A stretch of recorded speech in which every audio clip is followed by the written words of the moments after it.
Muy buenos días, es un placer para la Asociación de Dirigentes de Marketing del Uruguay darles la bienvenida a este cuarto desayuno de trabajo del ciclo junto a los precandidatos a la presidencia de la República. Hoy nos acompaña el candidato a las elecciones internas por el Partido Nacional, el diputado nacional, doctor Luis Alberto Lacalle Pou. Es un placer recibirlos. Presenta este desayuno de trabajo Banco República. La Asociación de Dirigentes de Marketing del Uruguay agradece muy especialmente el valioso apoyo de nuestros auspiciantes. Ellos son ANCAP, Antel, Calpusa, Sinur, Edenred, Isbel, Laboratorios Roemers, Mercadeo, Rara Avis, Stiller, UDE. También, por supuesto, agradecemos a nuestros adherentes, Automóvil Club del Uruguay, Dedicado y Securitas. Además, nos congratulamos, por supuesto, con contar con el apoyo de CUTSA, Nativa y Pagnific. Pero hay muchas más empresas que nos apoyan también. Entre ellas, los esfuerzos corporativos, Aerolíneas Argentinas, AFAP-Sura, Banco de Seguros del Estado, Demarco Sistemas de Almacenaje y Tiempos. Permítanme ahora recordar las actividades, los próximos eventos que ya tenemos confirmados y a los cuales les estamos invitando, obviamente. Continuando con el ciclo de desayunos con los precandidatos a la presidencia, este 15 de mayo, la senadora doctora Constanza Moreira. En Hablemos en Confianza, el 5 de junio, Monseñor Daniel Sturla. Y los próximos almuerzos de trabajo son el 22 de mayo, presidente de UTE, ingeniero Gonzalo Casaravilla, y el 25 de junio, el ministro de Industria, Energía y Minería, Roberto Kramerman. Vamos a recordarles brevemente cuál es el mecanismo para la realización de preguntas a nuestro invitado del día de hoy. Los que deseen hacerlo las escriben en los formularios que tienen ustedes en las mesas y luego nuestras asistentes lo retiran y se lo entregan a nuestros moderadores. Como siempre, instamos a que identifiquen las preguntas. Los moderadores que nos acompañan hoy, Gabriela Santini, de Canal 12, Alfredo Dante, de Canal 10. Muchas gracias a ambos por estar acá. Agradecemos mantener los celulares en la modalidad de silencio para no perturbar después las exposiciones y las preguntas. Vamos a invitar a don Jorge Abuchalja, presidente de la Asociación de Dirigentes de Marketing del Uruguay. Muchas gracias. Yo lo que diría para la mañana, darle una muy buena bienvenida al representante del Partido Nacional, el doctor Luis Alberto Lacalle, que es la primera vez que viene a la Asociación de Dirigentes de Marketing, así que, y acá, bienvenido. Ahí está. Yo quiero saludar a las autoridades nacionales que nos acompañan, a los señores embajadores, representantes de países amigos, a los señores presidentes y representantes de cámaras empresariales y asociaciones profesionales, por supuesto a los medios de comunicación, a los dos moderadores, gracias, a nuestros decanos y alumnos de la Universidad de la Empresa, invitados especialmente a este evento, a nuestros queridos consocios, señoras, señores. Mi motivo de estar acá es simplemente saludarlos en nombre del Consejo Directivo de la Asociación de Dirigentes de Marketing del Uruguay, casualmente en el cumplimiento de su 70 aniversario. Y esto para nosotros es un grandísimo orgullo, y lo otro que es un gran orgullo es el libro que está redactando y compaginando el doctor Alfonso Leza respecto a, desde el ingreso de la democracia, todos los personajes, presidentes, ministros de Uruguay y del mundo que han pasado por la historia del Uruguay y además las empresas que van a formar parte de esa historia del Uruguay que intervienen en nuestro libro y van a contar un poco de su historia y lo más relevante. Yo diría, creo que este es un año muy especial para todos nosotros y creo que debemos disfrutarlo. ¿Por qué? Porque mantenemos la democracia, que es importante.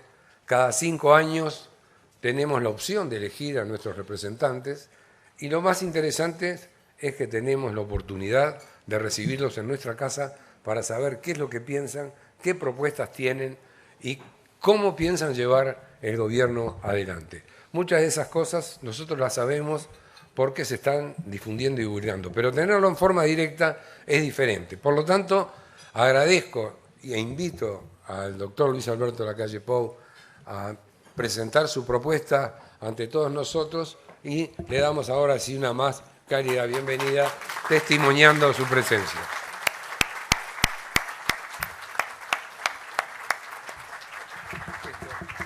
Jorge Abuchalja le hace entrega al disertante de una obra de un artista plástico nacional. Gracias, Jorge.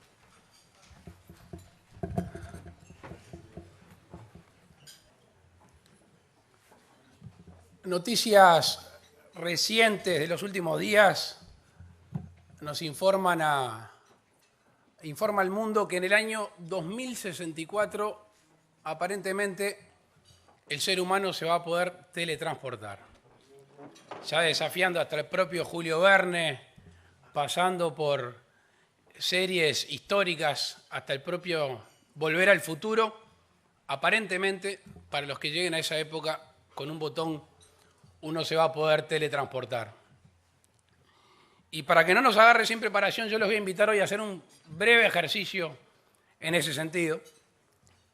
Y me gustaría que nos concentremos en teletransportarnos algunos meses al 1 de diciembre del 2014, 1 de diciembre de este año, que obviamente no es una fecha elegida al azar, es el lunes después de la segunda vuelta.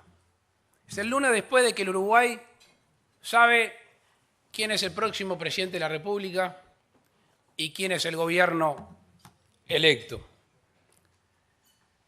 Y ese 1 de diciembre, cuando uno lo vaya a vivir, seguramente parecerá muy lejano las decisiones personales y grupales que uno ha tenido que tomar gustosamente. Y seguramente la decisión de diciembre del 2012 de asumir la responsabilidad de ser precandidato a la presidencia ya esté bien ingresado en nuestra piel, en nuestro ser, y seguramente acompañada por resultados. Aquel atrevimiento de haber desafiado la química partidaria que aquí está claramente demostrado que hicimos bien en desafiar, porque logramos juntar en el proceso electoral las corrientes más diversas dentro del Partido Nacional. Herreristas de pura cepa, como puede ser el presidente del directorio, Luis Alberto Heber, wilsonistas del 71 que se encandilaron con esa imagen de Wilson Ferreira, como puede ser el diputado Javier García y su movimiento. Gente que salió electa por el Frente Amplio, pero que decidió volver a su redil, a su cauce, como es el senador Jorge Saravia.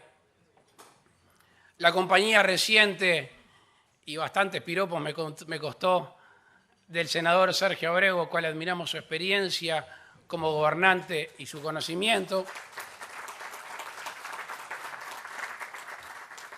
Conjuntamente con grupos que se venían sumando, el originario Aire Fresco, Más País, Soplan Vientos Nuevos, conformar un abanico bien amplio en el espectro partidario, que si a uno le decían que unos años antes iban a militar juntos, en realidad la química, la tabla de elementos del Partido Nacional decía que esos elementos no se mezclaban.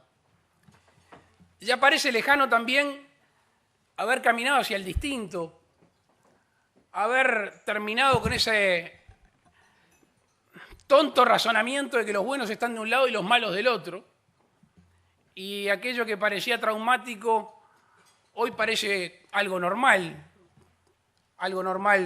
que hayamos ido a buscar la compañía de la doctora Graciela Bianchi, que cada vez que hablaba de educación a nosotros nos seducía, nos convencía, y a veces como niños grandes que somos los adultos tenemos algunos prejuicios de no caminar y buscar la compañía de ellos.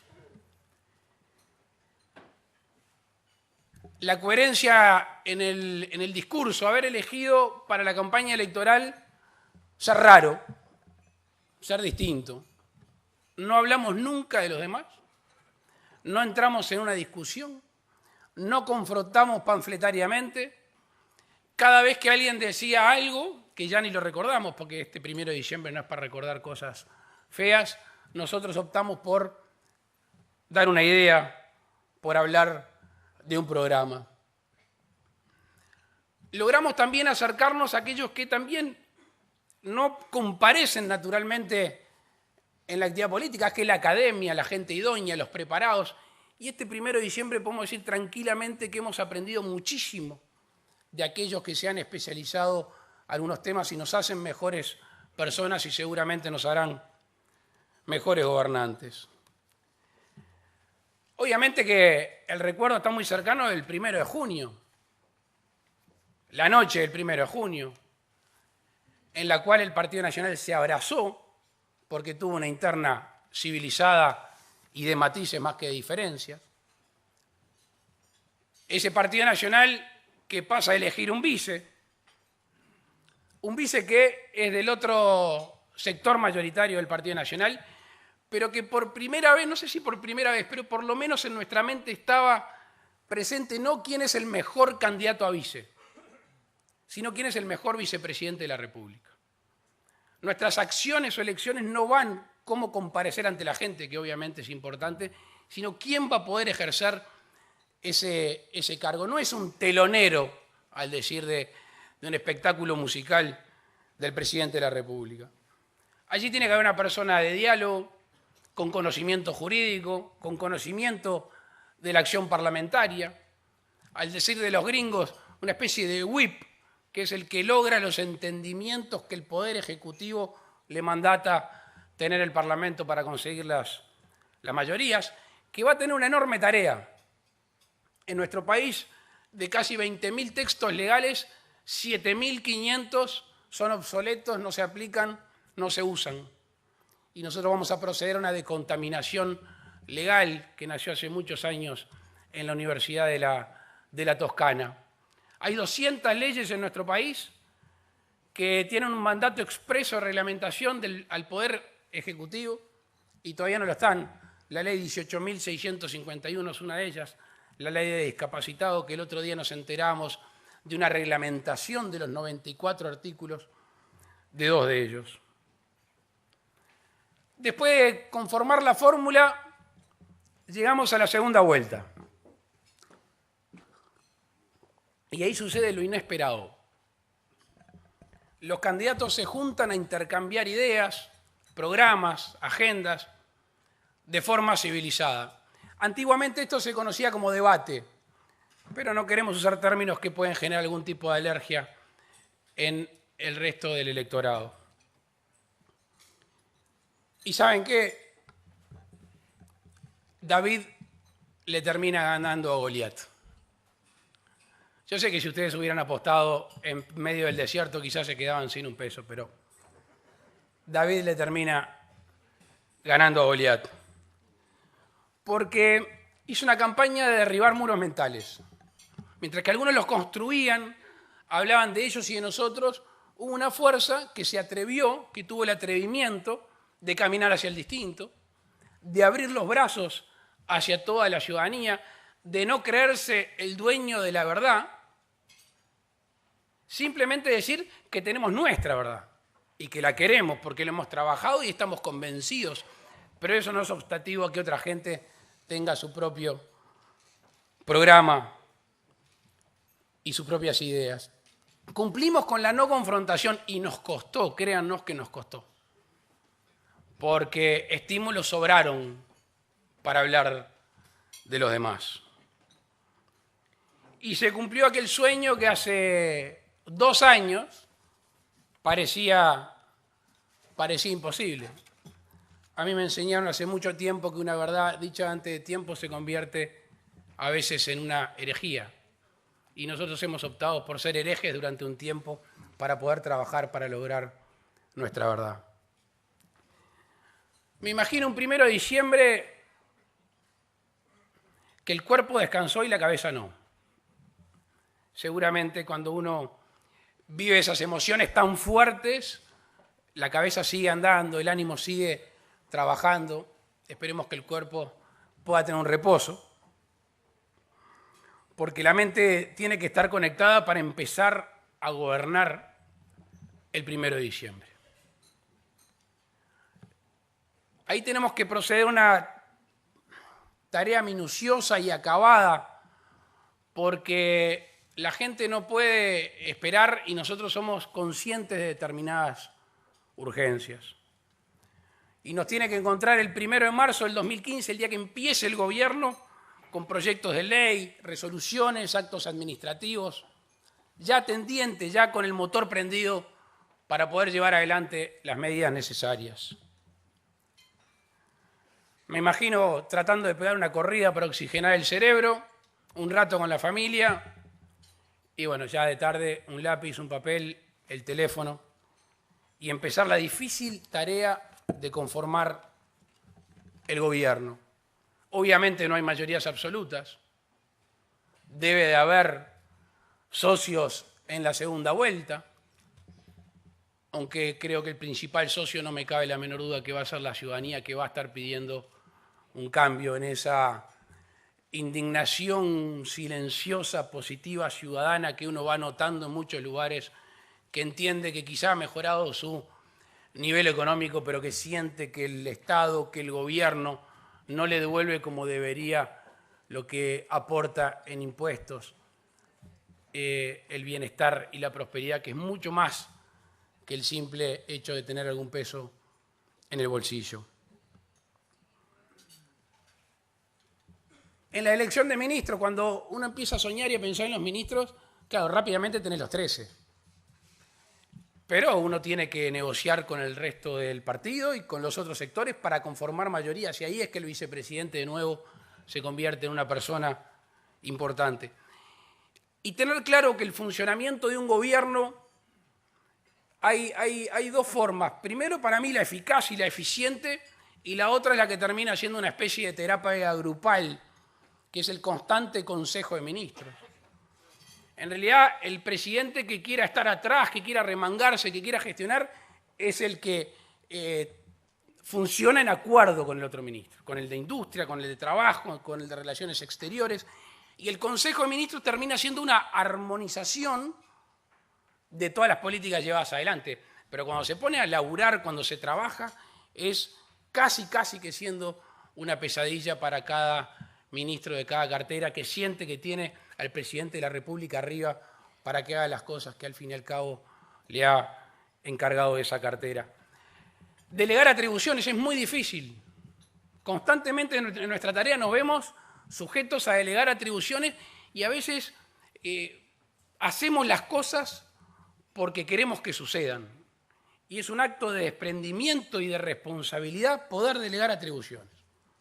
Delegar atribuciones y competencias, pero al mismo tiempo el ida y vuelta es asumir toda la responsabilidad de esa delegación. Si el ministro hace las cosas bien, hace bien, y si el ministro se equivoca, es responsabilidad pura y dura del presidente de la República. El equipo económico tiene en la cabeza al presidente de la República, quien va a ser quien marque el funcionamiento en cuanto hace a la austeridad, al control del gasto. No hay que olvidarse que el primer año de gobierno del presidente de la República funciona con la rendición de cuentas del gobierno anterior. Y en ese sentido, lo que podemos ofrecer ese primer año es el no llenado de determinados cargos, el no llenado de los imprescindibles y el no gasto de los 43.8 millones de dólares que anda por ahí en el presupuesto respecto a los asesores de los ministros.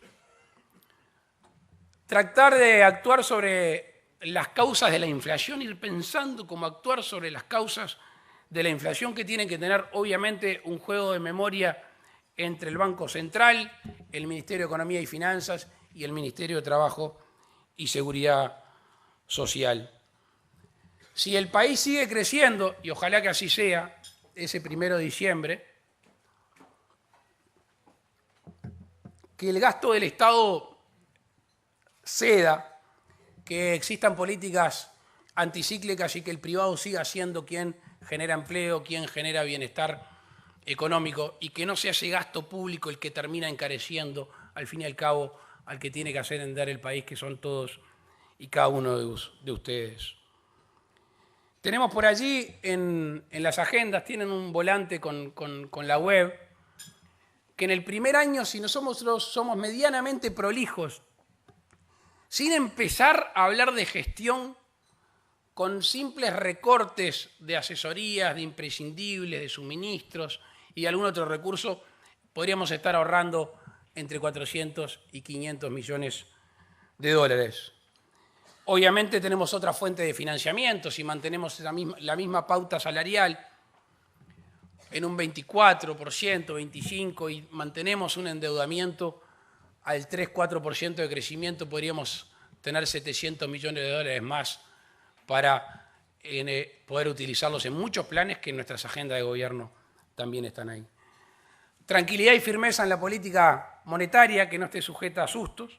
Obviamente nuestros vecinos a veces nos juegan mala pasada en ese sentido. Y después las mejoras salariales acompañadas, obviamente, en lo que hace a la productividad. Certezas para aquellos que invierten y arriesgan su patrimonio y su... Me acaban de cortar mi mujer la teletransportación. Certeza para aquellos que invierten y arriesgan su capital. El empresario no puede asumir más riesgos en lo que hace a equivocadas políticas de corto plazo y falta de certeza jurídica.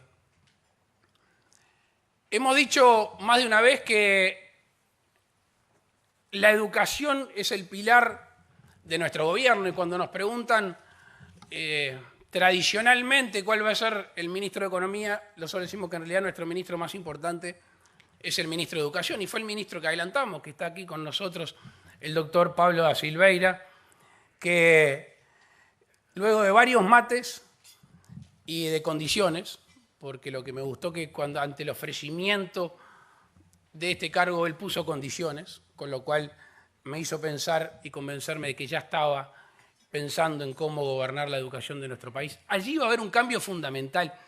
¿Y por qué el adelanto de esta cartera? Porque mientras que el gobierno se está preparando y se está llevando a cabo los nombramientos, se está procediendo a la elección de horas. Se está procediendo al destino de cada centro educativo. Es más, el gobierno asume casi que el mismo día que están empezando las clases. Con lo cual nos parecería medianamente civilizado que las nuevas autoridades de la educación o las que van a ser las nuevas autoridades tengan reuniones con las autoridades que les queda poco tiempo. Eso uno espera de un país civilizado, sobre todo, como hemos dicho más de una vez, no tenemos complejos refundacionales, el Uruguay no va a empezar el 1 de marzo del 2015. Sí queremos tener en esta área específica cambios importantes.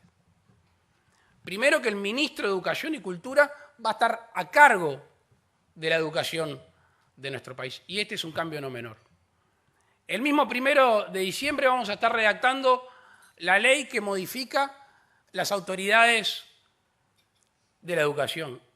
Lo hemos dicho al principio, no creemos que las corporaciones, que los sindicatos tengan que gobernar la educación. No están para eso. Nosotros vamos a retomar la autoridad sobre la educación. Queremos ir rumbo a un pacto educativo nacional que va a votarse en el Senado, que tenga que suscribirlo las mayorías. 3 de los 5 miembros que sean electos tienen que suscribir ese pacto que va a pasar por el Senado de la República. Obviamente al ministro hay que adjudicarle la chequera, hay que adjudicarle recursos, aparte de que fije metas y otorgarle algunas potestades. Aquí queremos ir rumbo al cambio de selección de horas y esto que a priori parece algo accesorio termina siendo fundamental.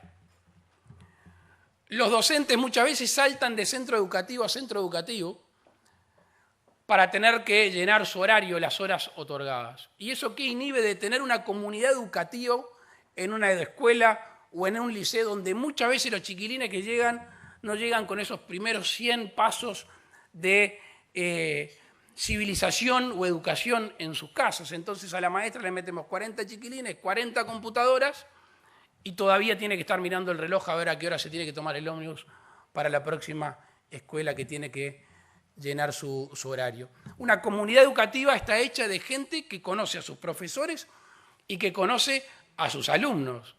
Que el de química le dice al de educación física, mirá que fulano viene mal, sí, lo pasa que se peleó con la madre, y que hay una maestra comunitaria que al mismo tiempo llega al hogar de ese chico para ver qué es lo que está pasando con su entorno familiar, que nos podemos imaginar cuán grave es muchísimas veces. Asegurarle a este cuerpo docente, donde el director pasa a ser el capitán del cuadro, asegurarle permanencia de 2 o 3 años en ese centro educativo para que pueda planificar lo que va a hacer.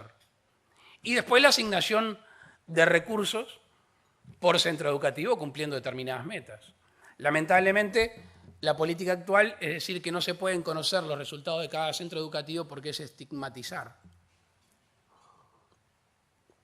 Estigmatizar es no enterarnos cómo le está haciendo a los chicos y enterarnos que hay una cosa que es una falta de respeto hacia el futuro de los niños y jóvenes de nuestro país, que es el pase social.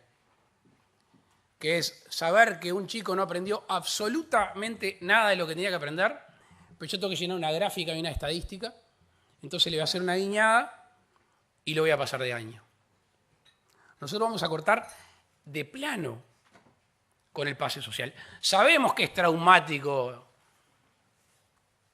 repetir un año, para el chico, para los padres, pero preferimos ese trauma que es momentáneo a tener esa frivolidad de decir nosotros tenemos que llenar unas gráficas y el mínimo de aceptación es la repetición, cosa que también debería de preocuparnos, y pasarlo, y bueno, cuando tenga 15 años y no sabe hablar va a ser un problema de otro y no de los gobernantes de turno.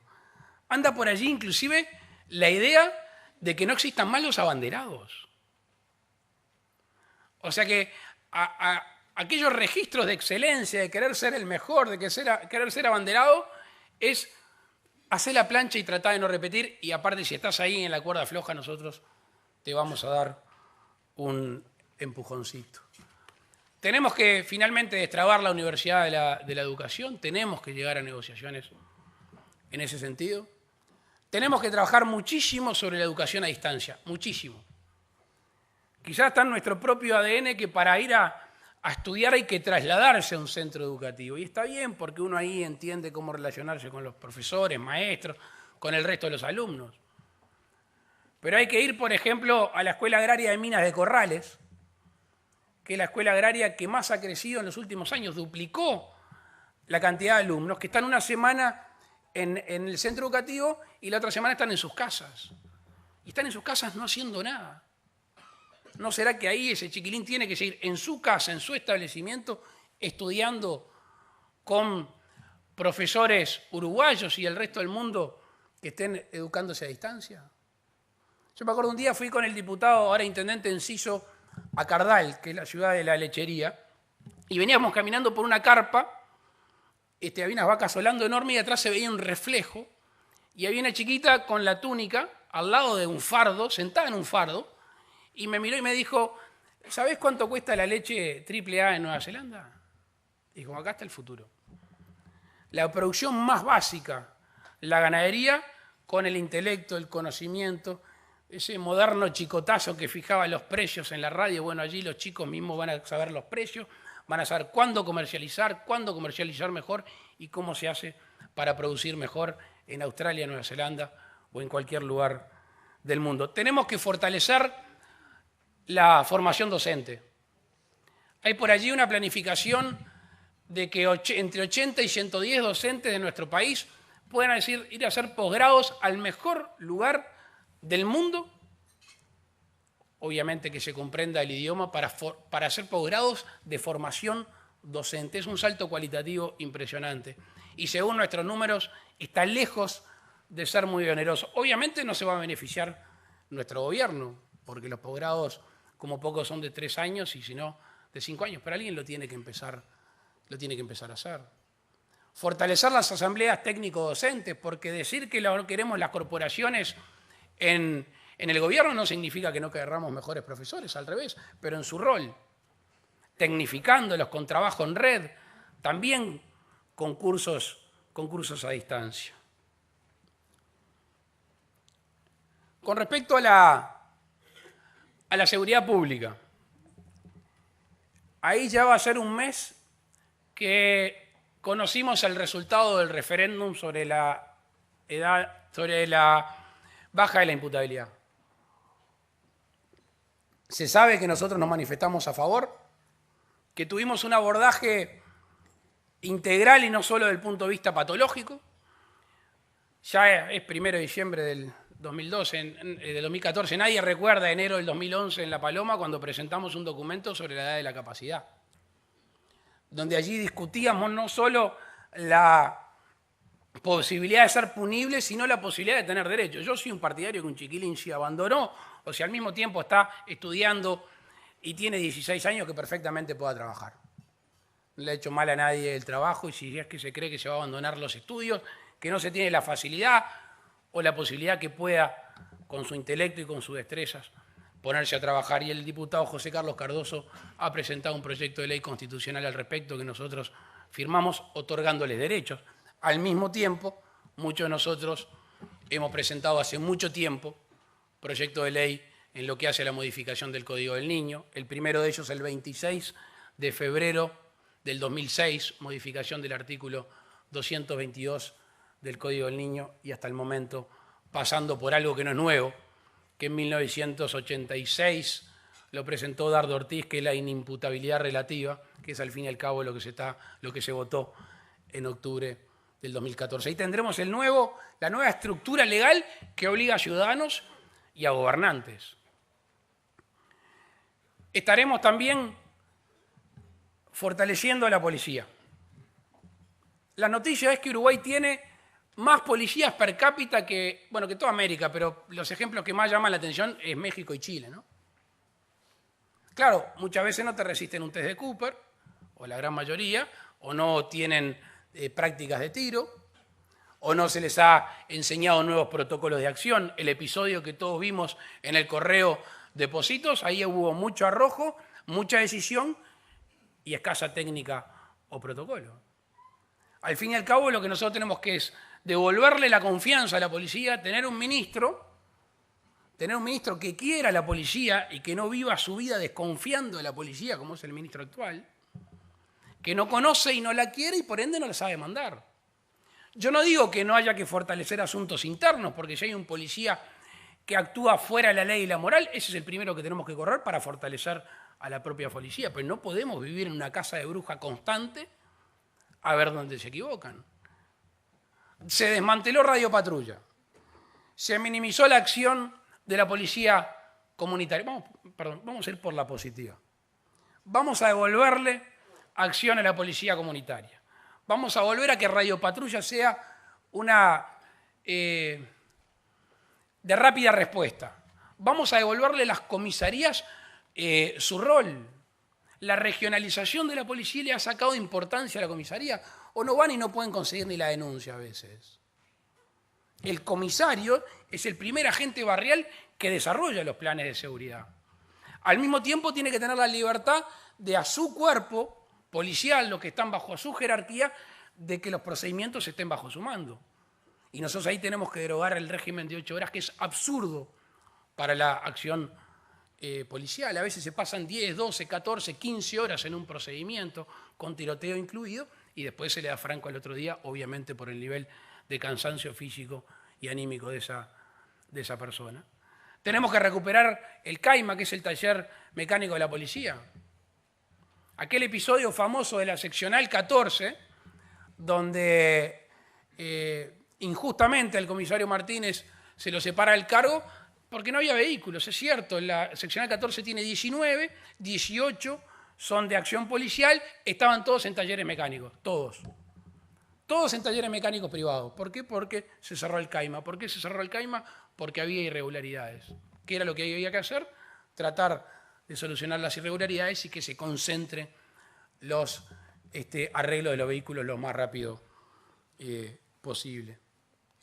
Tenemos que inmediatamente, ese 1 de diciembre, empezar a llamar, a hacer los pliegos de licitaciones de microcárceles granjas. Porque el sistema de reclusión es importantísimo. Yo invito a recorrer el Comcar, invito a recorrer la cárcel de Canelones e invito a recorrer la cárcel de Campanero en La Valleja. La misma persona, cometiendo el mismo delito, depende de donde le toque ser recluido, por más voluntad que tenga, uno va a tener una luz al final del camino para poder tener una segunda oportunidad y lo demás va a ser muy difícil. El ejemplo de cárcel de Campanero es un ejemplo a seguir. Obviamente hay más dedicación, hay más densidad de policía por recluido, no están ociosos. Yo soy partidario de rediscutir aquello de que no se puede obligar a un recluso a trabajar. Yo sé que la Constitución dice que hay que proteger el goce del derecho al trabajo. Yo no sé si no tendría que ser parte de la pena con lo que le cuesta a los reclusos a nuestro país y entre otras cosas le va a hacer bien para la cabeza no estar mirando el techo y viendo a ver qué cosas pueden hacer. El otro papel con respecto a la seguridad, el que parece más largo, pero en realidad es el más efectivo y el más necesario, es la inclusión. En quinto de Sociología, o tercero, ya no me acuerdo mucho, la señora Irigoyen me enseñó un concepto que se llama anomia. Anomia de Merton, ausencia o conflicto de normas. Y nosotros hoy, lamentablemente, en nuestro país tenemos muchos, sobre todo gente joven, que según la esquina en la cual pase el día o según el hogar que le toque, puede tener conflicto entre normas de conducta, el deber ser moral y el deber ser de la barra de la esquina, y si no, la ausencia de una cadena de conducta social que no le fue impregnada desde chico. Y si nosotros no incidimos sobre esa formación, sobre esa gente que al fin y al cabo se siente fuera del sistema, va a ser muy difícil no tener un Estado que solo se tenga que dedicar a reprimir. Tienen que ir de la mano la inclusión y aquí en nuestra agenda social, no digo que sobren programas, pero hay abundantes programas de inclusión, de sentirse que se pertenece, de sentirse que nos importa, de sentir que al fin y al cabo mediante educación y progreso se puede ser una mejor persona.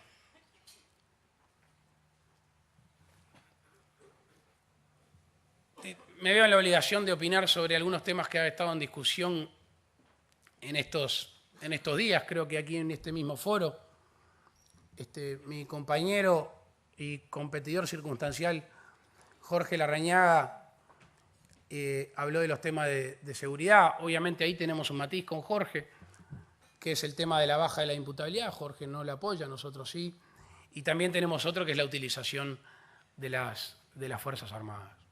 Nosotros, primero, que hay una norma presupuestal de ya hace muchos años que permite que las vacantes de las Fuerzas Armadas se trasladen al Ministerio del Interior. Y después otra cosa.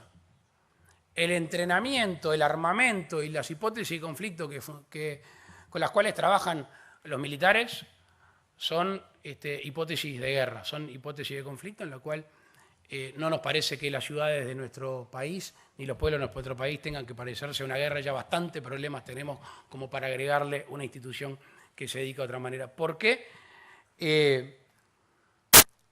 dejarle de prestar atención a una policía que bastante densa es y bastante somos? Es como decir, bueno, yo ya me entregué, la policía no sirve. Fortalecer el grupo GEO, fortalecer la republicana, que tiene que ser una fuerza de excepción, sí, militares en tareas de policía no nos parece ni adecuado, ni su estatus jurídico es el que tienen que tener para trabajar en este ámbito.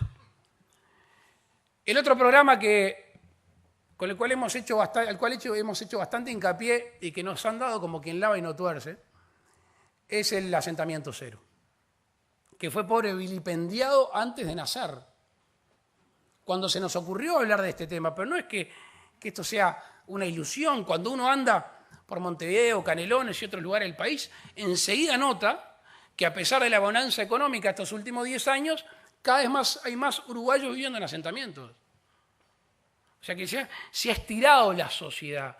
Por suerte hay mucha gente que ha accedido a otros niveles de vida en lo que hace a lo económico. Por suerte, nosotros somos aquellos que aplaudimos el éxito y ojalá en nuestro país hubiera menos envidia de aquel que triunfa y los quisiéramos copiar todo el tiempo, que eso sería una escala de pararnos sobre los mejores y no destruir al que le va bien con prejuicios.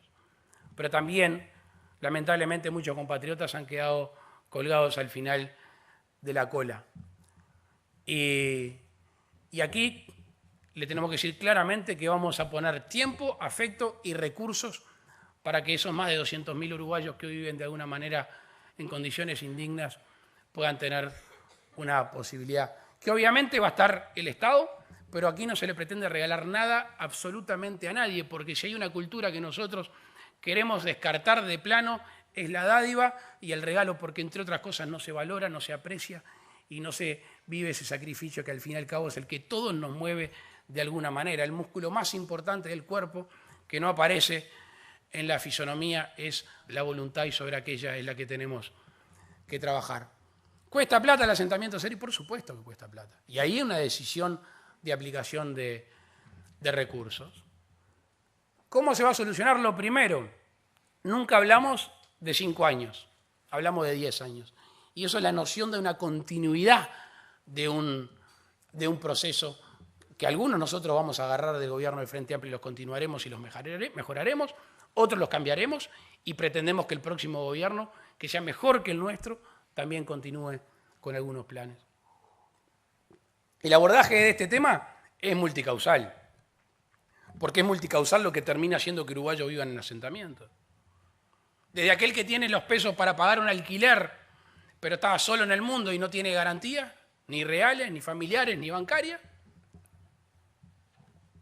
y ese termina comprando unos ladrillos, metiéndose en un territorio y haciendo su casa. Desde aquel que fue a vivir a Maldonado en un boom de la construcción, agarró la primera obra, cuando agarró la segunda se trajo a la familia, y bueno, con los precios que hay en Maldonado termina en un asentamiento. Y bueno, las situaciones pueden ser tantas como personas viven en asentamientos. Tenemos que generar una ley de alquileres sin garantía. No es nuevo, presentamos un proyecto de ley hace 3 años. Que siga vigente la 14.219, que es reestructurada, garantista, y después la ley que haga a la confianza entre las partes. Yo apelo todo el tiempo a la buena fe de los contratantes. Sé que a veces uno se quema con leche, pero yo sigo apelando a la buena fe de los contratantes. Tenés una vivienda, la quiero alquilar 6 meses, te la alquilo, y un proceso sumario de desalojo que haga cumplir con que ambas partes del contrato se vean satisfechas y beneficiadas. Estoy seguro que ahí va a haber una cantidad de gente que hoy está en un asentamiento que va a buscar la posibilidad de tener un hogar digno. Un respaldo de garantías para parejas menores de 30 años, que se quieren independizar, sus familias no pueden, y ellos tampoco acceden al ámbito de las garantías bancarias o financieras o las garantías reales. Y allí nos vamos a encontrar con 2 tipos de asentamiento. El que tiene varias generaciones y está sobre terrenos fiscales y que ya el Estado lo dio por perdido, y después nos vamos a encontrar en el que está mediante un juicio de usurpación, el que está en zonas inundables o el que está en zonas contaminadas que resultan después chiquilines enfermos con plombemia, como está pasando en varios lugares de nuestro país. El primero, regularizar con un abordaje de qué, y bueno, de varias instituciones. Tenemos que involucrar a las intendencias, Ministerio de Transporte, Ministerio de Vivienda, Ministerio de Desarrollo Social, fundamental el Ministerio de Desarrollo Social. Porque el asentamiento se vive de 2 maneras. El asentamiento físico, que es la vivienda, la infraestructura, y el mental, el anímico, el intelectual. De nada sirve mejorar la infraestructura, mejorar la casa, mejorar el lugar de vivienda, si al mismo tiempo no trabajamos sobre la psiqui y sobre la voluntad y la educación de la persona. Y eso en diciembre le vamos a cargar las pilas, porque allí tenemos que afectar recursos, pero también gran parte del sentir humano de nuestro grupo y de nuestra candidatura va volcado a que esa gente tenga la chance. Al fin y al cabo va a depender de ellos. Pero que cuando se pongan los servicios públicos se van a pagar, no como pagamos cualquiera de nosotros, pero lo van a pagar. Cuando se proceda a establecer nuevos sistemas de construcción con esas técnicas modernas de obras secas, cuando procedamos en la construcción tradicional a hacer exoneraciones a algunos tributos y a los aportes al BPS. Allí va a haber, como hace muchos años se instauró el doctor Gallinal, la ayuda, la autoconstrucción, el estar en el barrio tratando de hacer su mejor vivienda, porque eso lo va a mejorar humanamente a la persona. Y después lo más traumático, que es el asentamiento, que hay que realojar. Y es toda una comunidad que tiene su vida ahí, sus compras, sus amigos, su familia, su escuela, hay que trasladarlo. Y ahí en diciembre vamos a trabajar sobre una cartera de tierras. El Estado es uno de los mayores propietarios de tierra de nuestro país. Allí vamos a hacer un acompañamiento psicológico con líderes comunitarios que también están expresamente previstos en nuestra agenda. Y al mismo tiempo que volver a los planes de vivienda para gente de menores recursos, como fueron los núcleos básicos y evolutivos, que yo sé que pueden tener alguna crítica, pero se pueden mejorar. Institucionalizar el plan Juntos. Y alguno dirá, yo pensé que iba a hablar mal del plan Juntos. No. Creo que es algo que está fuera del sistema, que no tiene control, que no tiene recursos genuinos, que es voluntarista, pero que creo que está bien inspirado. Hay que darle institucionalidad para poder controlarlo, para poder saber de dónde vienen los recursos, para adjudicarle recursos y para saber en qué se están gastando. Y yo creo que con esa batería de construcción nueva, más la ocupación de más de 47.900 viviendas vacías en nuestro país, muchas de ellas en manos del Estado, que le está costando a todos y cada uno de ustedes el sereno, las tarifas públicas, la contribución inmobiliaria, porque salen de los impuestos, rápidamente destrabar los nudos jurídicos que tienen estas viviendas para poder ser ocupadas y que alguien, entre otras cosas, los pague. Educación, seguridad, asentamiento cero. Ese diciembre va a estar muy cargado de cruzadas de charco. Vamos a cruzar mucho el charco en lo que hace a las relaciones exteriores.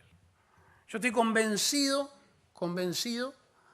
de que el cambio de gobierno nacional va a significar un refresque en la relación viciada que tiene el gobierno nacional con el gobierno argentino, y no quiero obviamente adjudicar toda la responsabilidad. Te diría que, no me animo a decir porcentaje, pero ambas partes, desde el gobierno pasado del doctor Tabaré Vázquez a esta, hay responsabilidades compartidas por los dos gobiernos. Pero el gen está en la creencia de que las relaciones diplomáticas son porque tengo buena onda con este presidente, con esta presidenta, con este ministro. Nosotros vamos a terminar con eso porque es muy endeble. Un micrófono prendido en mal momento me pelea con un país. Y nosotros tenemos que terminar las relaciones personales y las ideológicas. Porque las ideológicas está claro que... porque entre otras cosas nos han comprometido en temas que nadie hubiera pensado, o a alguien acá se le hubiera ocurrido hace 10 años, 11 años, que Venezuela tenía que ser los primeros socios en que Uruguay incluya en el Mercosur, o que estén incluidos en el Mercosur. Nadie. Es porque teníamos buena onda con Chávez. Pero si no, nunca hubiera sucedido ese episodio. Entonces, volver a relaciones internacionales donde se relacione Cancillería, mandatado por el Poder Ejecutivo, pero este nivel de negociación, que es la profesional, es la que tiene que existir, y que suscriban los gobiernos. No hay que olvidarse que no se relacionan gobernantes, se relacionan naciones a través de los gobernantes. Y esas cruzadas tienen que haber de charco. Nosotros hace pocos días con el diputado Delgado estuvimos, y no publicitamos, reunidos con agentes económicos importantes de la República Argentina que están desesperados porque se solucione este tema. Desde los que veranean en Maldonado y en Rocha, a los que tienen intereses de este lado, que muchas medidas unilaterales argentinas o con el consentimiento nacional les han perjudicado su negocio.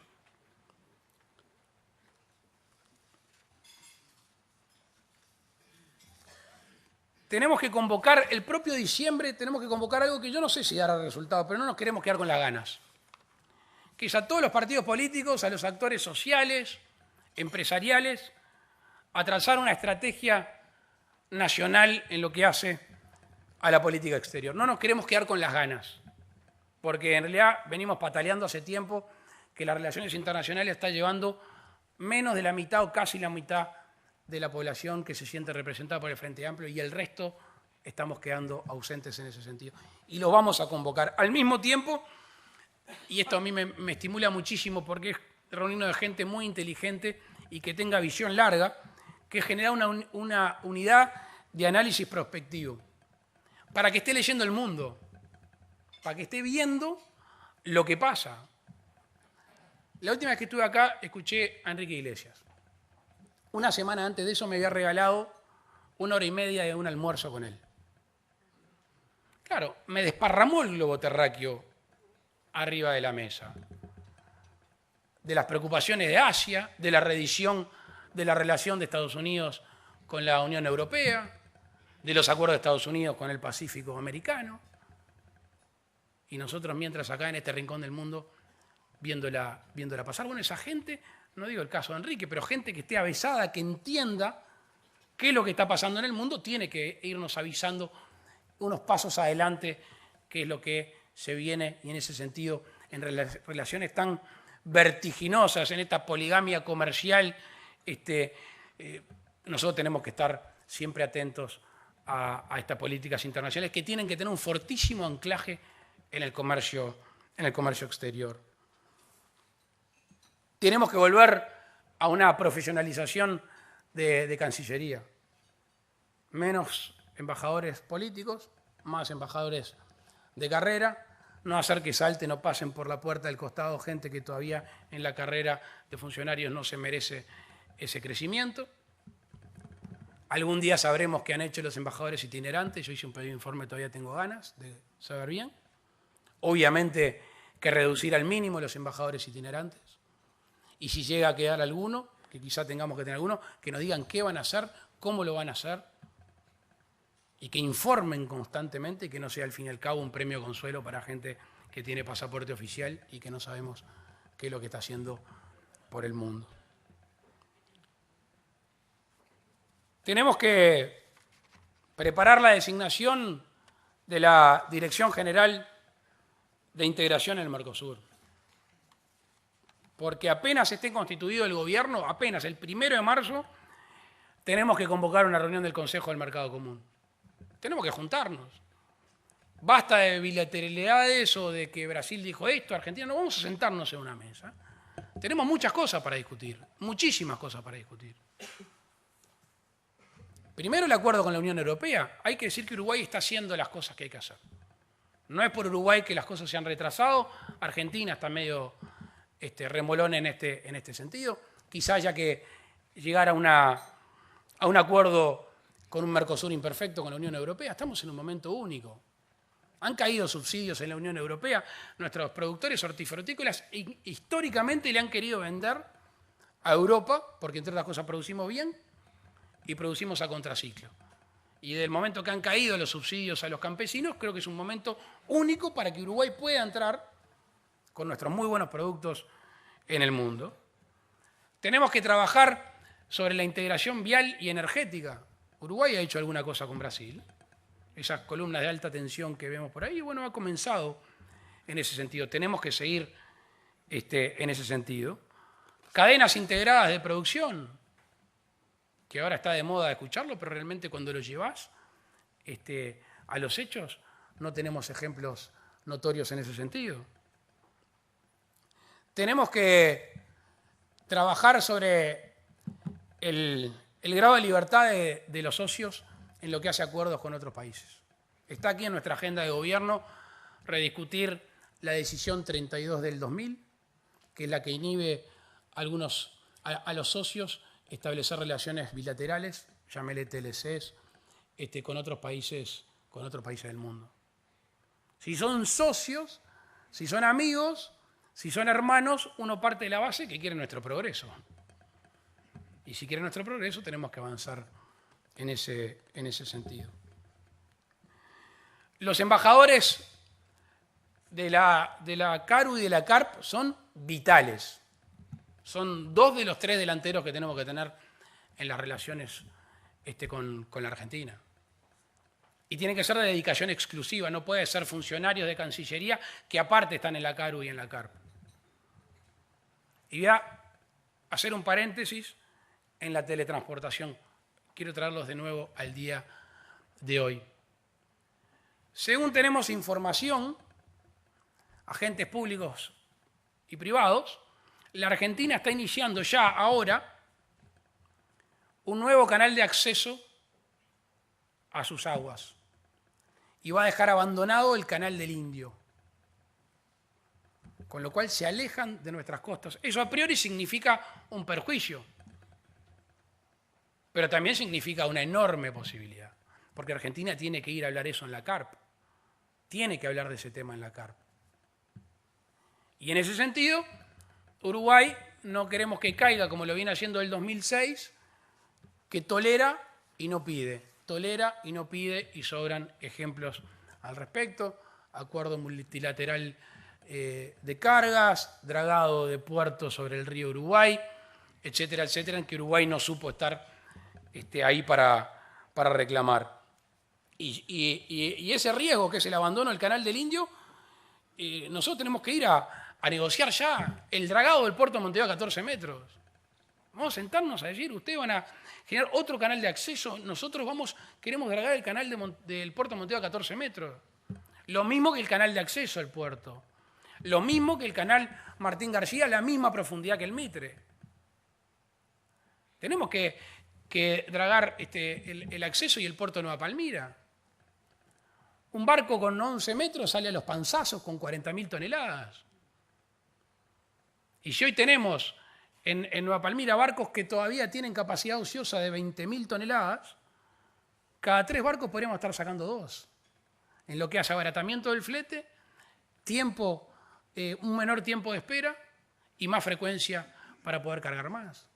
Tenemos que ir a negociar eso. Tenemos que ir a negociar también la profundidad de Fray Bentos. Fray Bentos puede ser accesoriamente un puerto de reserva para las cargas que sobrepasen Nueva Palmira.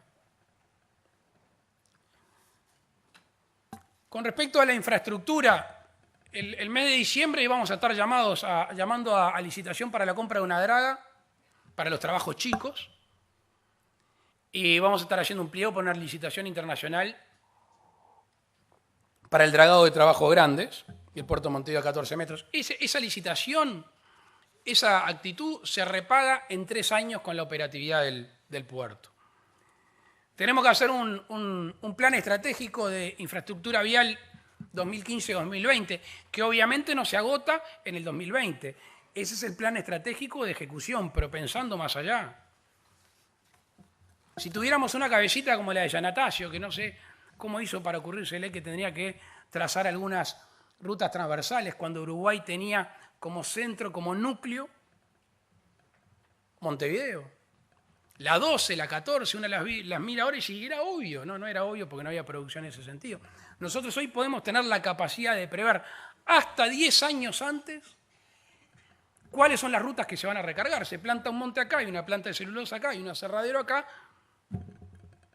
Vamos a saber que esas rutas se van a ver recargadas. Y si no, tiene que andar el intendente Enciso, el intendente Irazábal y el intendente de Flores refaccionando rutas que le pasan por el medio de sus pueblos, que tiene una carga 30 veces superior a la que históricamente tuvieron. Por suerte, porque hay más producción, pero no están preparadas. Y nosotros tenemos que planificar con las propias intendencias, licitaciones espejo, tenemos que planificar la refacción, reacondicionamiento y construcción de las rutas. ¿Qué le importa a un productor forestal, agrícola, ganadero? ¿A quién le paga los impuestos si sabe que sale de la portera de su estancia, de su establecimiento hasta el final? A él no le importa, sabe que el camino no está bien. Y no puede ser que no coordinemos con el Congreso de Intendentes cuáles son los caminos que están mal, cuáles los que están bien, cuáles estamos haciendo, cuáles son las cercanías, utilizar la misma máquina o eventualmente contratar las mismas empresas para así tener licitaciones que sean más accesibles. Tenemos más de 50 puentes y calzadas que están destrozadas. Y después hay algunos bypass que hay que hacer. El bypass de Carmelo, por ejemplo. Carmelo es muy bonito, cruzar por el arroyo La Vaca. Pero hay veces que se compran un plantón y una trancadera que no solo complica a toda la ciudadanía, sino el propio transporte y la logística de ese pueblo. Bueno, allí hay 50 entre puentes y calzadas que hay que modificar o mejorar. Tenemos que el acceso de Palmira, el acceso de Fray Ventos, el acceso de Paysandú y el puerto de Salto, reformarlos de la misma manera. Vamos a generar un fondo nacional, Fondo Fiduciario Nacional para Infraestructura Vial. Y ahí vamos realmente a invertir los recursos que por concepto de combustible y actividades conexas al transporte y la logística hoy no se están invirtiendo. Se habla de 1.200 millones de dólares y solo 200 que se están gastando. Y el no gastar en el tema de infraestructura con la carga que estamos teniendo no solo es no construir, sino dejar que se deteriore. En nuestra agenda de gobierno está planificada la ruta 14, la ruta 26, la ruta 31, y yo le agregué, no sé si me la sacaron por gusto o no, pero yo me quiero comprometer con la ruta 4, que si se hace todo su trazado, acorta 100 kilómetros el traslado hasta Artigas. Tiene un fin, obviamente, que no le voy a hacer caso. Muchas gracias, igual. Que tiene un fin económico, pero también un fin social enorme. La ruta 6, conocida como la ruta de los ladrones de auto, que hasta Sarandí el G es de asfalto, y después hicimos un puente en el 329, pero no hicimos la ruta. Es una ruta que a raíz del cambio de mucho transporte de mercaderías va a modificar, sobre todo cuando esté pronto el puerto de Tacuarí y de Charqueada. Yo creo que esa ruta se va naturalmente a recargar. Tenemos que estudiar la factibilidad de ramales de tren. Sería un bollo venir a decirles acá que vamos a hacer tren para todo el mundo, y no. Hay ramales que naturalmente van a ser ramales que van a sugerir que hay carga, y eso van a ser redituables. Y allí el Estado se encargará de las vías y habrá quien pague peaje desde el punto de vista privado para utilizarlas. Y tenemos que rápidamente destrabar el tema de los sindicatos y destrabar el tema de que nos mantienen una vía preciosa, que gente anda con durmientes y sus estufas a leña, pero el tren todavía no funciona y haría más económico, más ambientalmente sustentable la carga de algunas materias primas. Y les quiero dejar por allí algo que a mí me ha estimulado muchísimo, que es una creación de un ingeniero salteño, Guillermo Dubosc, que con el doctor Pollack hemos tratado ese tema, que son las esclusas de San Antonio. Métanse en internet. Es un bypass a los obstáculos generados por la naturaleza y por los seres humanos, al Salto Grande y al Salto Chico, que generaría 500 kilómetros más de navegación de hidrovía penetrando al sur brasileño y al norte argentino. Es una obra que se estima, sin el dragado, en 100 millones de dólares. Inundando el arroyo San Antonio, que corre paralelo al río Uruguay en esa zona, que permitiría no solo obtener esa navegación, sino riego, zona turística y, por qué no, algún depósito fiscal en esa zona, generando un gran polo de desarrollo. Queremos involucrar al funcionario público en todo esto. Nosotros los queremos de socios en el progreso.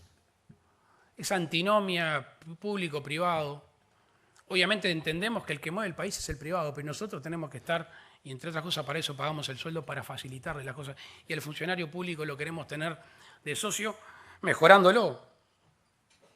No vamos a hablar de ningún parentesco con las reformas, ni de madres, ni de tías, ni de abuelas, porque son conceptos altisonantes que terminan pariendo cargos nomás. Entonces nosotros, hablar poco y hacer mucho.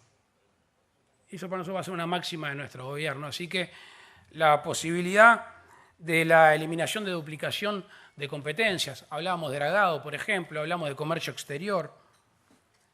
El silencio positivo de la administración. Esto es estimulante y nos estamos poniendo una vara bien alta. ¿Cuántas veces van a presentar un trámite y le dicen, le falta? Y estaba visto, me falta. Y cuando llegaste dice, ¿y grupo de sangre? Entonces, una vez que se presentan los papeles, será físicamente o virtualmente, la administración tiene un tiempo prudencial para contestar, y si no cumple, no es que ustedes marcharon, es que la administración lo aceptó. Con lo cual eso nos va a obligar a tener decisiones mucho más rápidas y estar más al tanto de las cosas. Sucede en algunos trámites. La presentación de proyectos de estudio que requieren un estudio de impacto ambiental en la DINAMA. Si a los 10 días no te lo catalogan, es con A y podés construir. Bueno, sigamos en ese sentido y vamos a hacer las modificaciones, las que estén establecidas por ley. Obviamente no se puede tocar las constitucionales.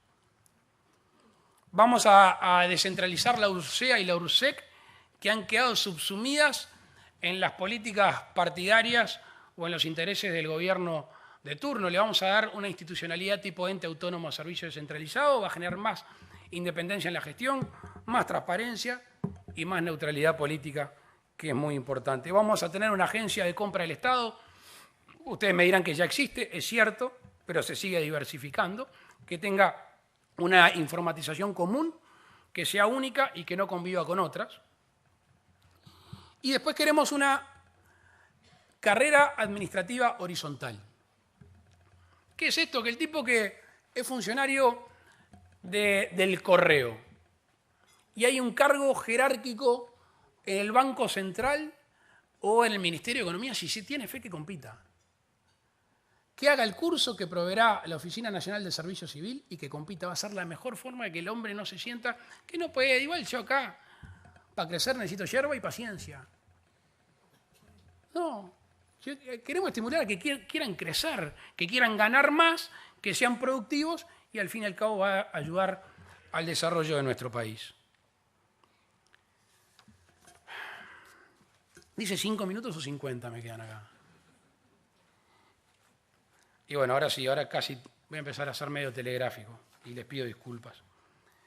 En lo que hace a la salud, vamos a tener un grupo intersectorial entre efectores y prestadores de salud para ver dónde tenemos servicios duplicados y dónde tenemos, desde el punto de vista geográfico o determinados servicios, ausencias.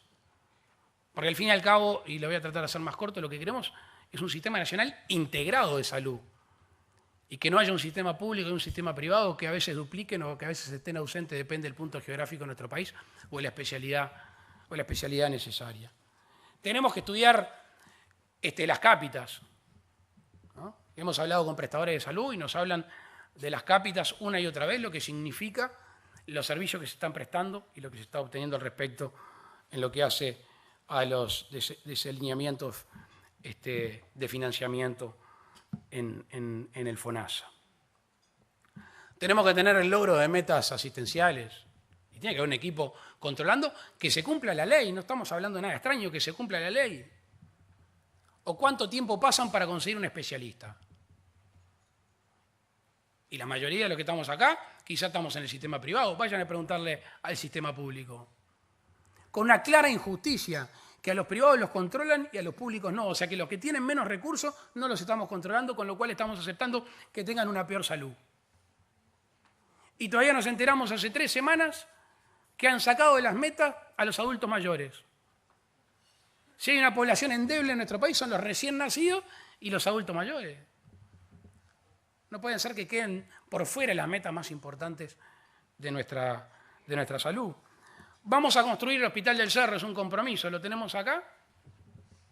Y esto no es un capricho. ¿A qué obedece? Que el 70%, 60 y pico % de los usuarios de ACE de Montevideo están en la zona oeste. Y la dirección de ACE hace unos años decidió comprar el italiano, 20 millones de dólares. En el epicentro de los establecimientos de salud del país. Ahí en La Cruz, públicos, privados, los que quieras. Bueno, allí dijeron que van a rescatar una mutualista fundida. Con 20 millones de dólares te haces el flor de hospital en el Cerro y se beneficia la gente de Casabó, La Teja, La Paloma, Santa Catalina y hasta Paso a la Arena. Y como está en nuestra agenda de gobierno, nosotros lo que queremos es cumplir con ese compromiso. Relaciones laborales. Primero y antes que nada un estado de ánimo. Y es más casi que una forma de ser. Lo que queremos terminar entre los uruguayos, sea cual sea su condición, es terminar con la política del conflicto permanente. No nos podemos levantar todos los días a pelearnos con alguien. Así no es sano para nadie, no es sano para el empresario, no es sano para el trabajador. Tenemos que establecer relaciones de confianza y de ganancia mutua. Y nosotros en eso vamos a tener una determinación del gobierno. Es cierto que los gobernantes no pueden cambiar todo, pero el estímulo que nosotros tengamos, la predisposición al diálogo y no al conflicto, me parece que va a ayudar mucho en este sentido. Vamos a tener reuniones en diciembre o en enero con las cámaras empresariales y con el PIT-CNT, obviamente. Vamos a hablar con todos. Vamos a derogar el decreto de ocupaciones, el 165/006. Está acá en la agenda de gobierno. Resulta que se puede ocupar lugares privados, pero no puede ocupar lugares públicos. Atenta contra la Constitución, atenta contra los derechos individuales, y nosotros queremos decir ahora, como decía un amigo mío, más vale ponerse una vez colorado que 100 veces rosado. Y nosotros hoy le queremos decir a los interesados que eso lo vamos a derogar. Vamos a mantener la ley de negociación colectiva, la vamos a ampliar a un mayor incentivo en la negociación por empresa, vamos a mantener los consejos de salario con posibilidad de descuelgue por tamaño y por zona geográfica. No vamos a flechar la cancha, no vamos a flechar la cancha. Es cierto que el indubio pro-operario existe y es justo, porque todos sabemos cuál es la parte más débil, pero una cosa es el indubio pro-operario y otra cosa es flechar la cancha a empezar el partido. Que alguien tenga que ir ya dispuesto al Ministerio de Trabajo a ver cuánto va a pagar y no si tiene que pagar o no, si tuvo culpa o si tuvo razón en algo, me parece que desestimula mucho a aquel que está dando trabajo y al fin y al cabo termina complicando las fuentes laborales. Tenemos que avanzar en seguridad laboral. Tenemos por allí estímulos en los seguros, estímulos en exoneraciones tributarias. Seguridad laboral sí. La responsabilidad penal de un empresario con delito de peligro que no sabe a qué atenerse, eso lo vamos a terminar de una vez por todas, porque entre otras cosas creemos que es una ley inconstitucional.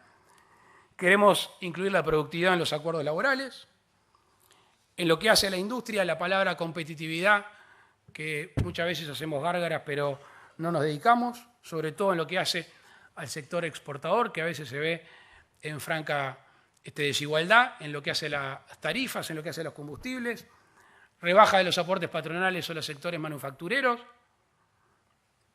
no perder el sistema de prefinanciación de exportaciones.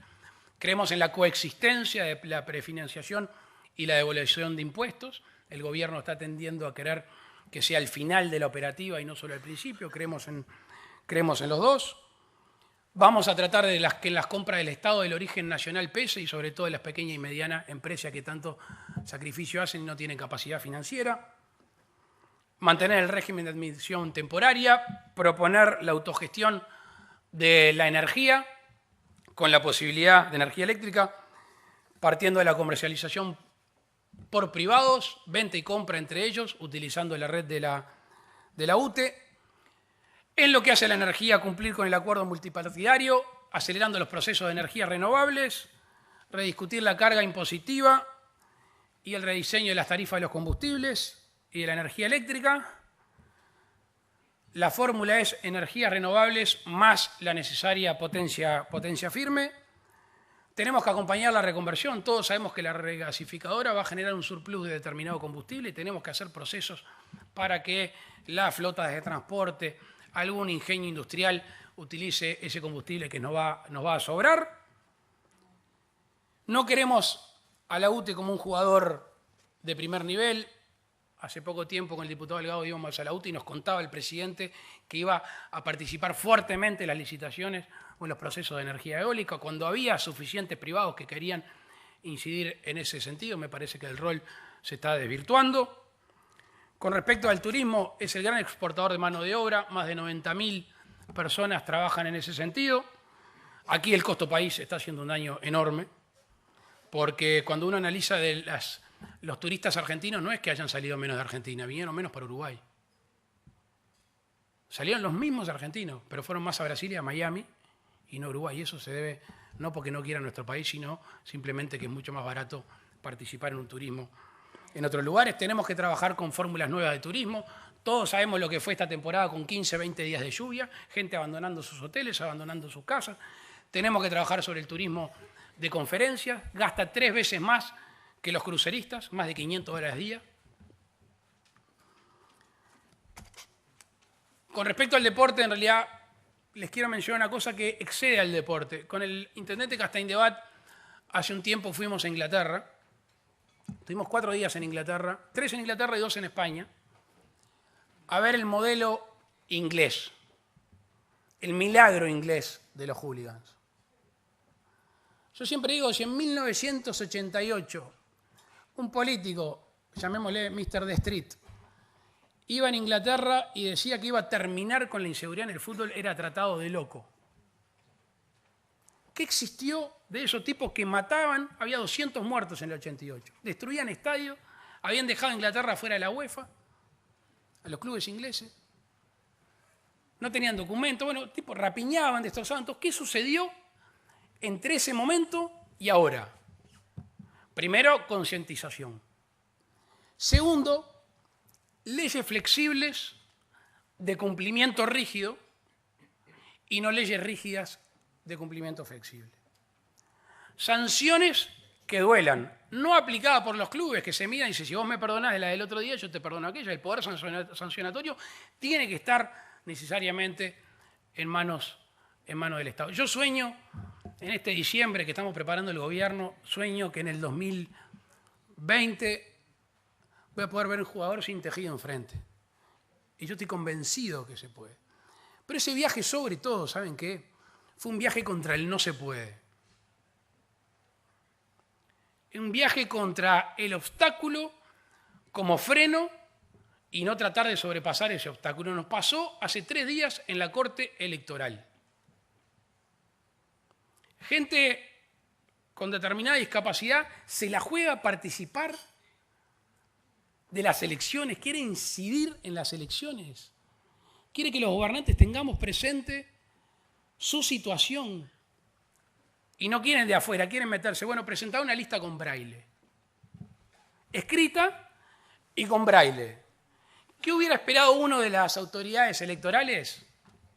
Que diga, qué bien, no solo está la letra, sino para el no vidente puede leerlo. ¿Saben lo que fue? La negaron.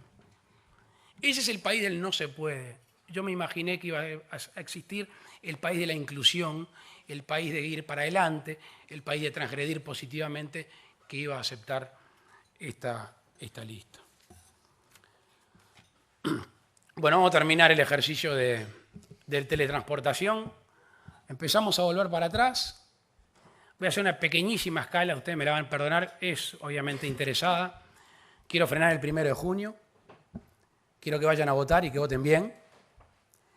Y después volver hoy aquí a agradecerle a este foro de democracia y de diálogo que ha sido ADM históricamente, que siempre nos ha tenido de este lado, hoy nos tiene por primera vez acá.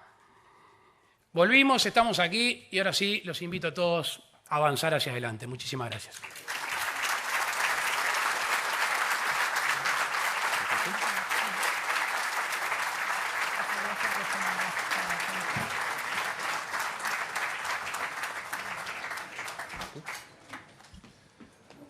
Bueno, a ver, doctor, tenemos varias preguntas, vamos a intentar resumirlas en algunos conceptos. Por aquí le preguntan, ¿cuál es su propuesta para mejorar la productividad y el crecimiento de la industria frente al escenario de permanente conflictividad laboral?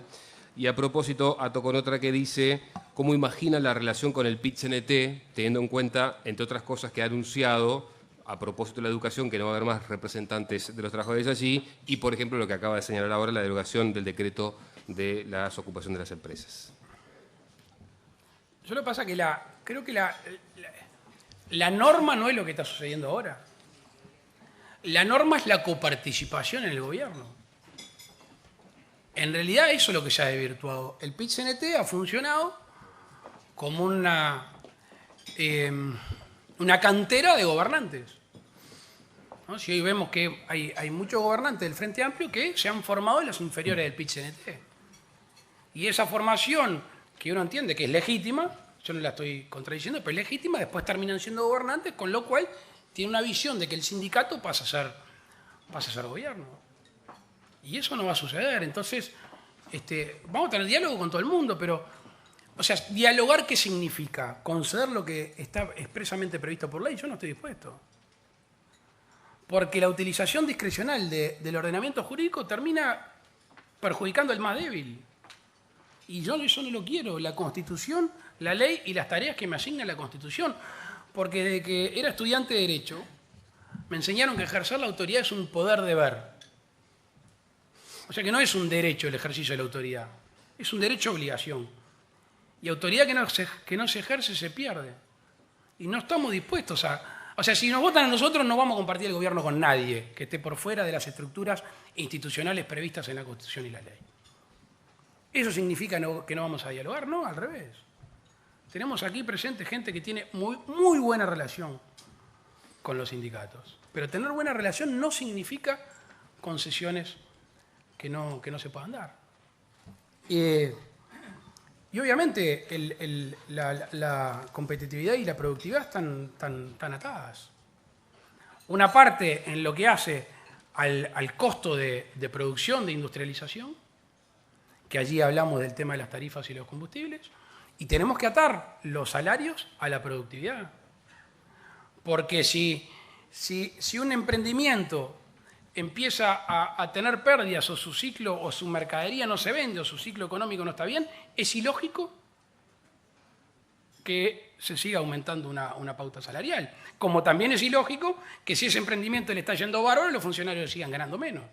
Y por eso yo creo que atar la productividad a la venta está bien, y después la competitividad obviamente hace los recursos humanos y también al costo país que tanto tenemos, que aquí tenemos varias exoneraciones que invito a leer en un país auténticamente productivo, que tiene una condición. Dice dónde están las renuncias fiscales, pero también dice dónde las vamos a sacar. Porque a veces uno en campaña electoral se pone medio generoso y piropeador y resulta que dónde está el dinero. Así que si entra la política fiscal, con respecto al balance de ejecución presupuestal 2012, allí tienen entre 400 y 500 millones de dólares, cada uno determinado de dónde lo vamos a sacar en ese sentido. Que no es una motosierra. ¿Sabe que la encontré el otro día, hace unos meses? La vendí y compré fertilizante, para que crezcan las cosas.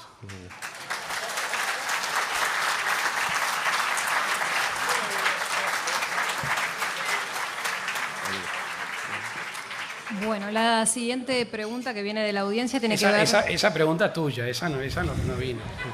Esa es una licencia tuya, te quedaste con ganas el otro día. La siguiente pregunta de la audiencia tiene que ver con la conformación de su gabinete. Preguntan si los ministros van a ser designados en base a cuotas de participación electoral o en base a sus capacidades.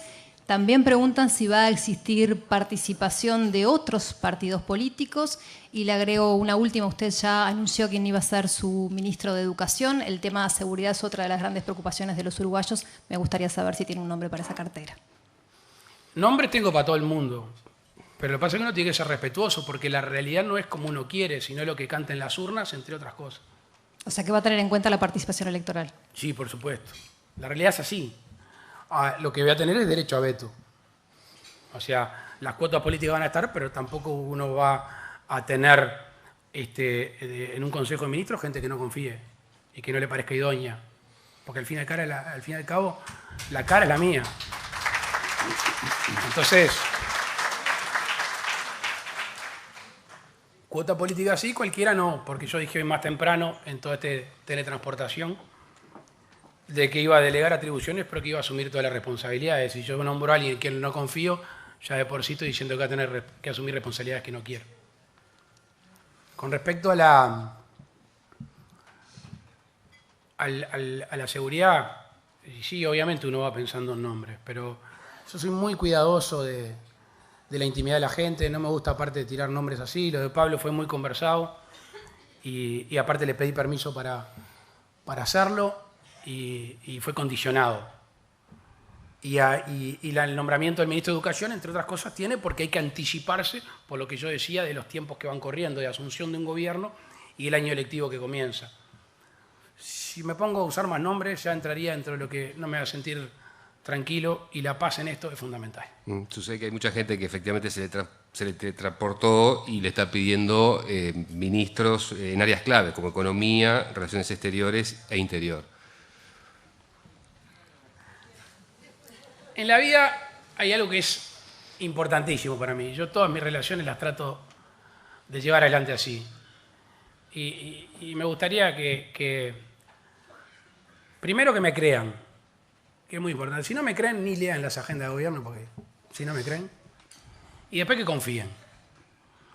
Y cuando todo el mundo ahora se empieza a apurar y empieza con muchísimas pulsaciones y con estridencia. Nosotros nos comprometimos en ser distintos en el sentido de que lo que vamos a ofrecer es paz y tranquilidad, y la paz y la tranquilidad también está en la mesura, en la utilización de nombres. Y te repito, octubre es determinante en el nombramiento de un gabinete. Le preguntan por acá si entienden que el actual sistema tributario es el adecuado o requiere cambios, por ejemplo, en el IRPF, el impuesto del patrimonio, el impuesto primario, etcétera. La fácil sería pararme acá y decir que voy a derogar el IRPF. Que no lo puedo decir porque los números que hacen nuestros equipos económicos no nos lo permiten.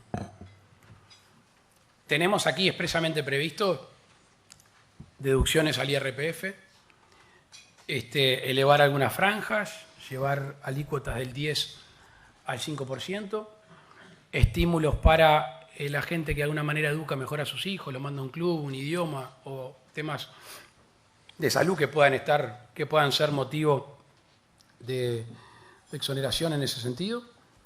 Y también para las madres que dejan a sus hijos o que tienen que dejar a sus hijos cuando van a trabajar, que también eso pueda ser descontado del IRPF. Tenemos allí varios elementos que hablan de ir llevando paulatinamente el impuesto a los ingresos a un impuesto a la renta.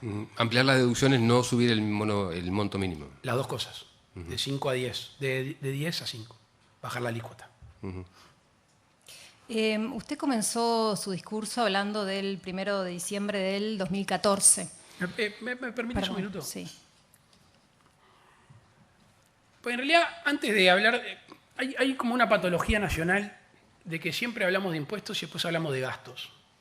Primero vemos cuánto le podemos meter la mano en el bolsillo a la gente y después vemos cuánto tenemos y cuánto gastamos. Yo soy un convencido de que se puede revertir esa práctica. ¿Vamos a gastar poco? ¿Vamos a ser austeros? Como hace cualquiera en su negocio o en su casa.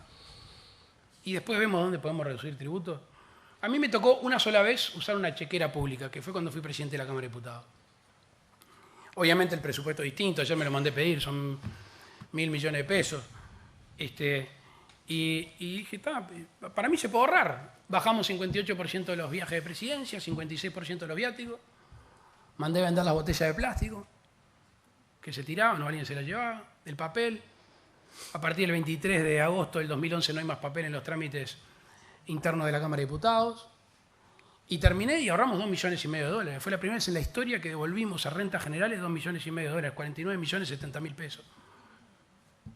Y no fue magia, fue esfuerzo, fue ser austero y entender que la plata que yo manejo es de ustedes, nada más.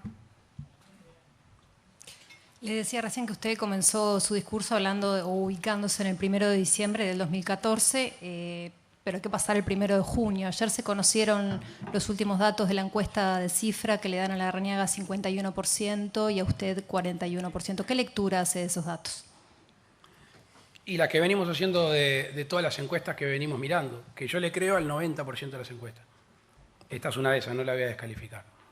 Y la tendencia es acortar los números. Me voy a retrotraer a febrero del 2013. Acá estaba parado un minúsculo 6% del Partido Nacional. Y creíamos que teníamos la posibilidad de ganar las internas, y está intacto eso. Es más, creo que cada vez brilla más la luz. Estamos convencidos de que podemos ganar, pero lo digo con esta tranquilidad, porque en la actividad política, cuando vas creciendo, se tendría que naturalmente entrelazar dos sentimientos. La alegría de la superación y la responsabilidad de tener que ejercer el gobierno. Así que nosotros, en esta voz, estamos contentos. Y el 1 de junio de noche hablamos. ¿Y qué le dice a un indeciso en la interna del Partido Nacional, que aquí en el auditorio puede ver alguno que otro, por qué votarlo a usted y no a Larrañaga? Soy aburrido para esa respuesta. En realidad no me corresponde a mí decírselos. Yo lo que pido siempre es que nos... A mí hace 14 años que ustedes me pagan el sueldo. 14 años.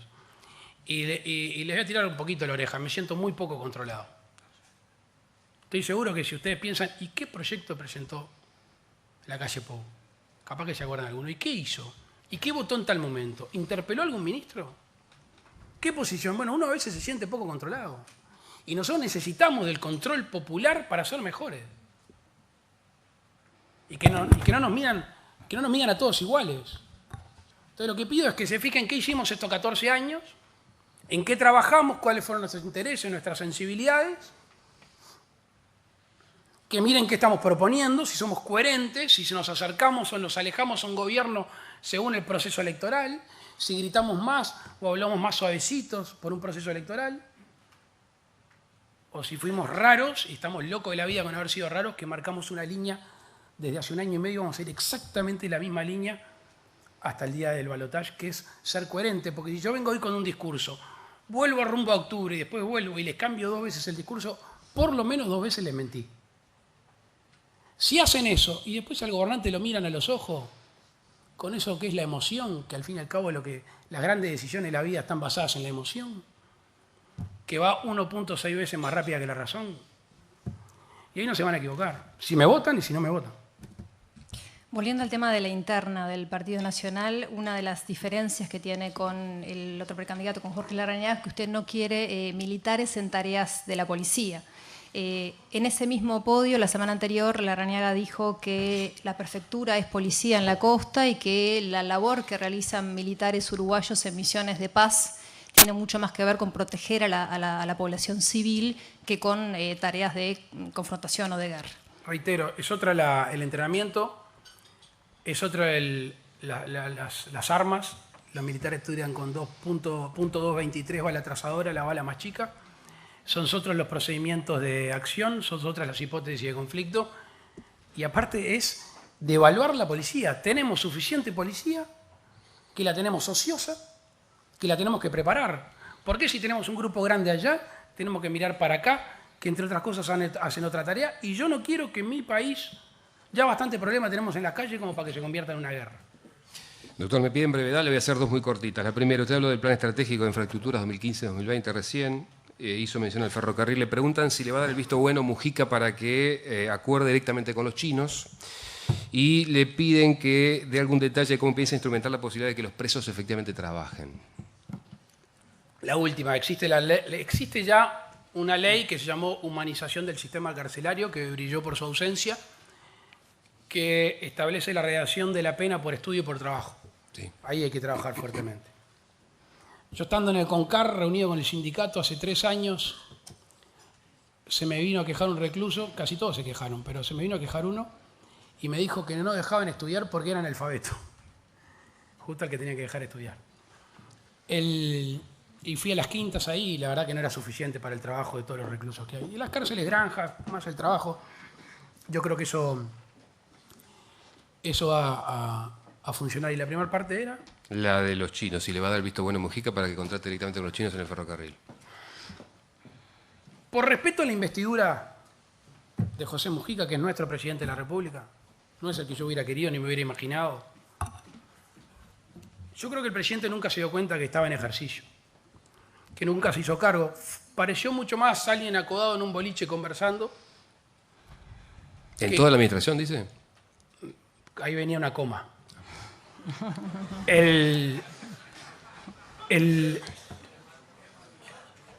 Me parece que él no se dio cuenta de la prudencia que hay que tener cuando se es el hombre más importante del país. Cuando uno habla, cuando uno dice determinadas cosas, ya genera acciones. Vamos a poner, y ya te voy a contestar el tema de los chinos, que no tengo la más mínima idea de qué se trata. ¿Alguien sabe quiénes son esos chinos? ¿Alguien leyó algo? Nos imaginamos que tiene los ojos así. Hasta ahí llegamos. Ahora, ¿qué es? ¿Qué van a hacer? Yo me relaciono formalmente con el gobierno.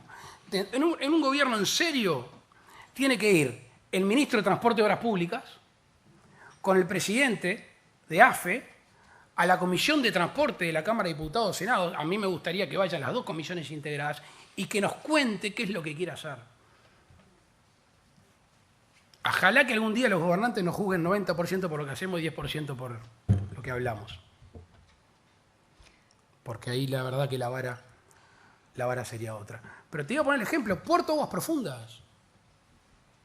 Puerto Aguas Profundas, que Datarrum, que estamos ahí. 4 puertos Aguas Profundas existían en nuestro país en los últimos 10 años. 4. La Paloma, La Esmeralda, Puerta del Sol, ayúdame, San Antonio ¿El Palenque? 4. Con plata, el Estado gastó plata y compró un predio de más de 50 hectáreas en La Paloma. Allí iba a estar el gran puerto. Yo escuché y leí a Rossi, ministro de Transporte. Y todo eso que genera acciones del particular que actúa en consecuencia. Le dan una mala noticia, no va a haber puerto de aguas profundas porque no hay carga. Porque aparte el propio Estado se generó su competencia. Dice de 500.000 toneladas de producto de la agricultura en la zona este del país y al mismo tiempo inicia las acciones para el puerto de Tacuaricha Arqueada, que va a bajar por Merín, Canal, Patos, Canal, Río Grande o Porto Alegre. Habla de 16 millones de toneladas de minerales brasileños. Y Brasil está estudiando una planta de transferencia oceánica en ese sentido. Habla de no sé cuántos millones de minerales de Bolivia, que Bolivia tiene capacidad ociosa de combustible, lo va a usar, va a ir a proceso de industrialización y ya firmó con Bahía y firmó con Perú a través del IRSA de dónde va a sacar su mineral. Habla de no sé cuántas millones de toneladas de agricultura argentina. ¿Alguien se cree que va a caer un grano de maíz acá? Cuando Argentina está trabajando sobre varias aceiteras en la costa y está haciendo puerto en la bahía San Borombón y está dragando Bahía Blanca. No hay seriedad en los planteos entonces del presidente. Y lo que pasa es que tenemos que ser mucho más cautos. En la vida hay que ser mucho más cautos porque nuestras acciones, a medida que crecemos más, generan estímulos hasta inversiones y riesgos de capital de la gente. Entonces nosotros optamos por hablar poco y ojalá que por hacer mucho. Bueno, espero que en este caso hable. Usted recién decía que un vicepresidente no puede ser un terolero, sino que tiene que ser el mejor vicepresidente. ¿Quién sería el mejor vicepresidente de usted triunfar en la interna del Partido Nacional? Como verán de mañana, pensó que me iban a agarrar dormido. Aparte ya me soplaron que vos estabas interesada en el tema. Ya venías. Acá en esta mesa ya me comentaron que... Le voy a hacer una anécdota. Obviamente no te voy a decir quién, pero la anécdota siempre viene bien. La decisión de ser candidato a mí me llevó mucho tiempo personal, anímico, el adelanto de mi vida, 5 años. Y la tomé formalmente en mi interior, después de mucho espejo, entre noviembre y diciembre del 2012.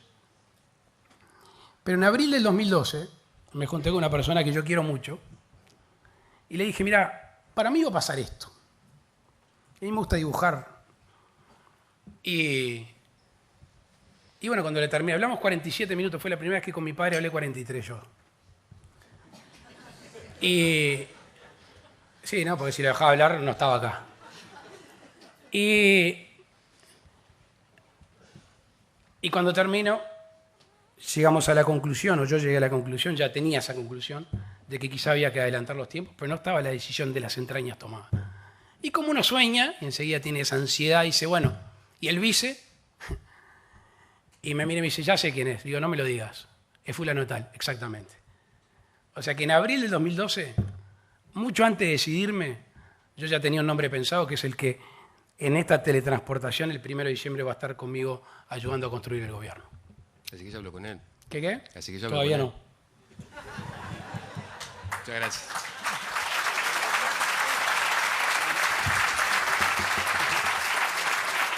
Muchísimas gracias. Agradecemos al diputado nacional, doctor Luis Alberto Lacalle Pou. Asuntos públicos. Para conocer mejor, para saber más.